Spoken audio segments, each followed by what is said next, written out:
The country you used to know, the country you are part of building, is no longer there. Boko Haram are being rehabilitated.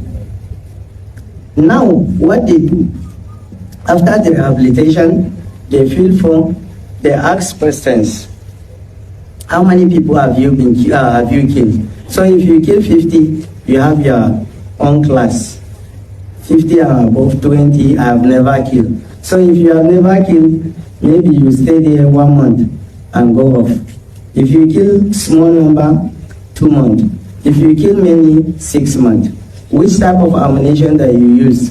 Then that's the people that they are going to pay them a payoff of 3 million. And monthly salary of 50,000. I'm saying this, it should be a shocking. I'm revealing this. After being rehabilitated, what happens the next? If you cannot live without gun, the government will provide gun for you. As a civilian JTF, you all know that they are here in Abuja. Most of them are repentant Boko Haram. Some of them that they cannot stay in the society, they are being exported to Algeria to go and attack the miners, to go and do illegal mining, gold mining in Algeria, and be paid. If they sustain gunshot, they are going to be transported back to Maiduguri and treated in the University of Maiduguri Teaching Hospital through the government of Borno State.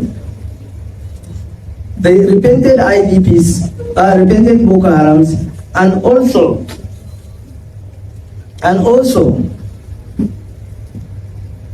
the civilian JTF go to Zamfara. They are there. The government of Zamfara is paying them 70,000.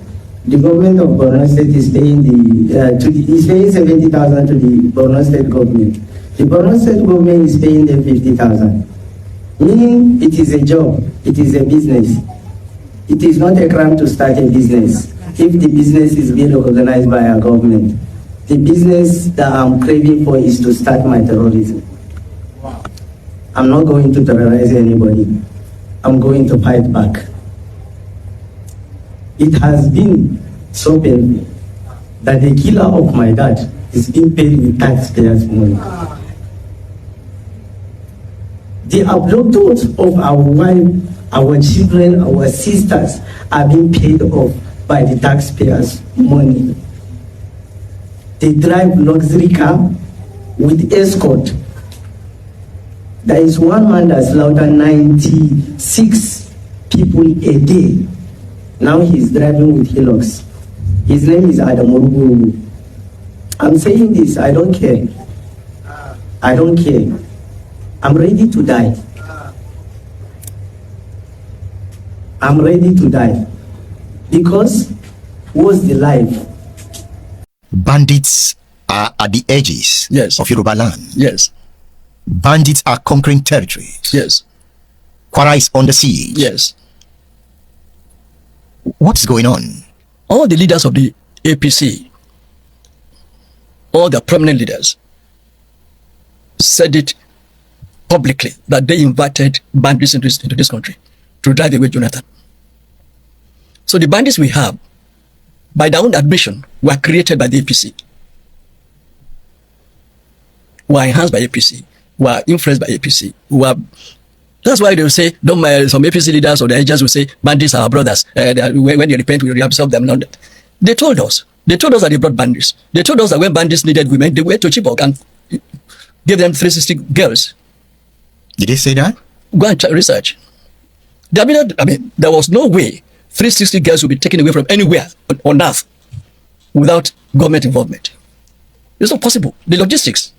How do you take 360 people from a school, whether in the night or in broad daylight, without agents of government being involved? It's not possible. And we've had Abacha several times being quoted that when insurgency lasts more than a week, government has a hand in it. There's no way. Where are these insurgents, all these bandits? How could they transport 360 people? How could they? The buses, the whatever, the logistic. Where would they take them to? How would they feed them? How would they close them? It's just not possible for a small organization like bandits to take 360 people. So it was facilitated by people in power. There's no doubt about that. Rufai told us when he was still a leader of the APC that that they also paid them, say, please go back to where we brought you from. That even when they paid them, they still refused to go because they enjoyed the patronage they've had, and they continue to stay. And of course, anytime they kidnap or anytime government gives them money, they're empowered to bring in more people. And then Buhari went to Cairo and said all Fulani anywhere in Africa should come to Nigeria. And like I said in one of my commentaries, when he was inviting Fulani from all over the world or from all over Africa to come to Nigeria, he was inviting poor, wretched, criminal Fulanis. The president should get to know that it has gone to a point that we who are supporters, who are members of the APC, we can no longer keep quiet. The president must rise to the occasion. You know, you not see the truth and you are afraid to say it because you will die. We must open, Mr. President. The nation is on fire. The president must rise to the occasion. We must rise to the occasion. We must bring in people to save this country, or else we will be consumed. Every one of us will have a chapter for history. Whenever the history of this period will be written, whatever is our position, we have a chapter. We cannot keep quiet any longer. It has gotten to a point that we cannot sleep with our two eyes closed. We are not free. Our children are not free. The president must rise to the occasion. There is no nation that is so powerful that doesn't need support of other nations. Individual cannot say you will leave the world without any other person with you. So we must rise. The situation is our security system has collapsed. It has failed. And because it has failed, we need to look for foreign support. It costs Nigeria nothing. Forget the ego, forget the superiority of Nigeria in African nation. Today, we are facing serious problem. If our nation is to survive this period, I'm not in doubt that the security architecture we have today cannot cope with what we are facing. Every part of this country is threatened. From the north to the south, nobody is safe. Nobody can travel 50 kilometers in our nation. I feel like shedding tears for a country that we grew up, where nobody harass you when you travel from Lagos to Maiduguri.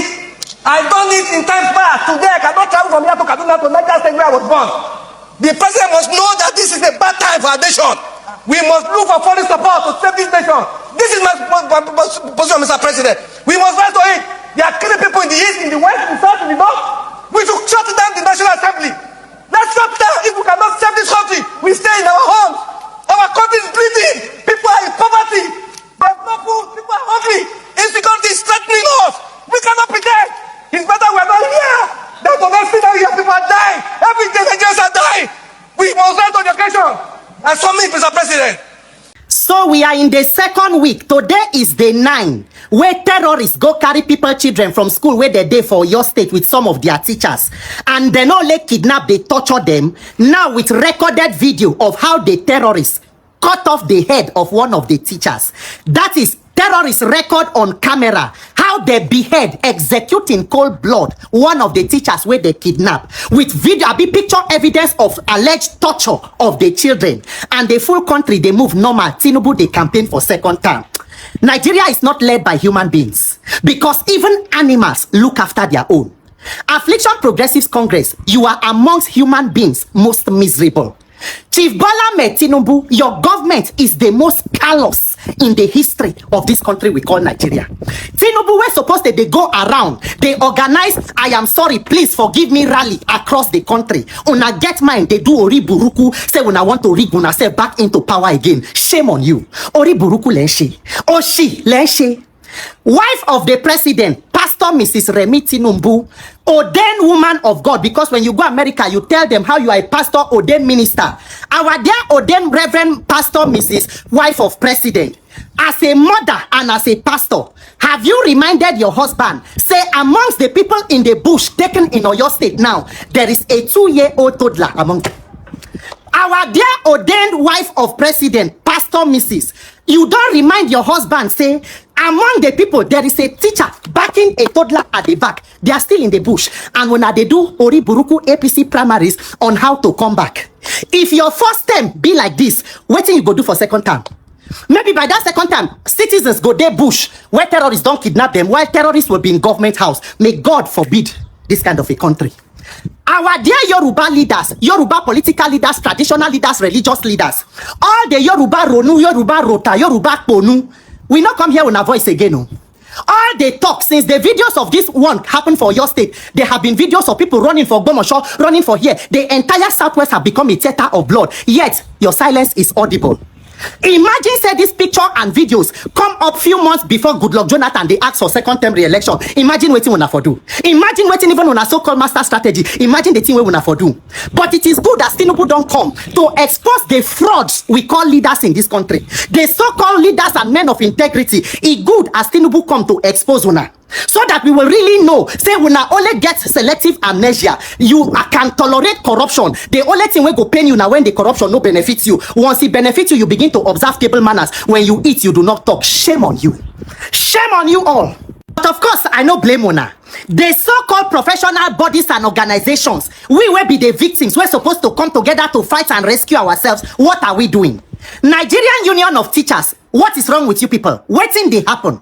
That is Nigerian Union of Teachers. One of your own, they kidnapped them. Children there for bush, that they beat them, including a 2-year-old baby. They cut off the head of one of your teachers. And tomorrow, Monday, everything go normal. There is no national day of outrage. Nobody they talk, say, make we shut down this, go stay for government house, demanding that the right thing be done. Because unfortunately, a lot of the leadership of these so-called organizations will not be the real tools where they use. Will not they stand upon the Oriburuku mandate which you shall collapse. Yes, that is the truth. All this one, everybody they struggle to defend their own. When it happened to this person, you want make the con fight for you. The other day, na EFCC got brutalized Dr. Fakwaibom. Nigerian Medical Association, hey, make una come on. If it happen, ask to go shout their own. They have not paid us, they have not do this. If it happen, DSS go capture person inside court. Judges go say, hey, they are after our lives. Foul. We are deceiving ourselves. Until everybody come together and dismantle this structure of criminality, everybody is a potential victim. So all this one, you are all complicit in the destruction of this country. Whether NBA, Nigerian Labour Congress, where their voice be. What has been said? All of the killings and kidnapping where they go on, Nigeria, ordinary citizens are the average victims. What will be the salary of the teacher where they kill? So, what is their welfare? Since where kidnappers they carry, how many senators they don't carry where they don't cut their head? How many honorable? How many minister? How many governor? How many people in the presidency have been kidnapped or beheaded? Now the people will be the victims. Now they go still come use buy una so that you can come and defend criminality and corruption. That is why you cannot come together to demand that the right thing be done. What a tragedy! What a shame! A 2-year-old child is there among the people. See pictures of alleged beating and torture of people's children, and everybody they move on. Then they talk about politics and campaign of a failed government that is hell bent on destroying the lives of every person. Nigerians, make we shine our eye. 2027. Anybody where they sit down on the fence, you are a part and you are an accomplice to this oppression. Every person where you know say you are up to voting age, it is not about party. It is about Nigerians rescuing themselves from this gang of political bandits. Because as it is so, victimhood is at the door of every person.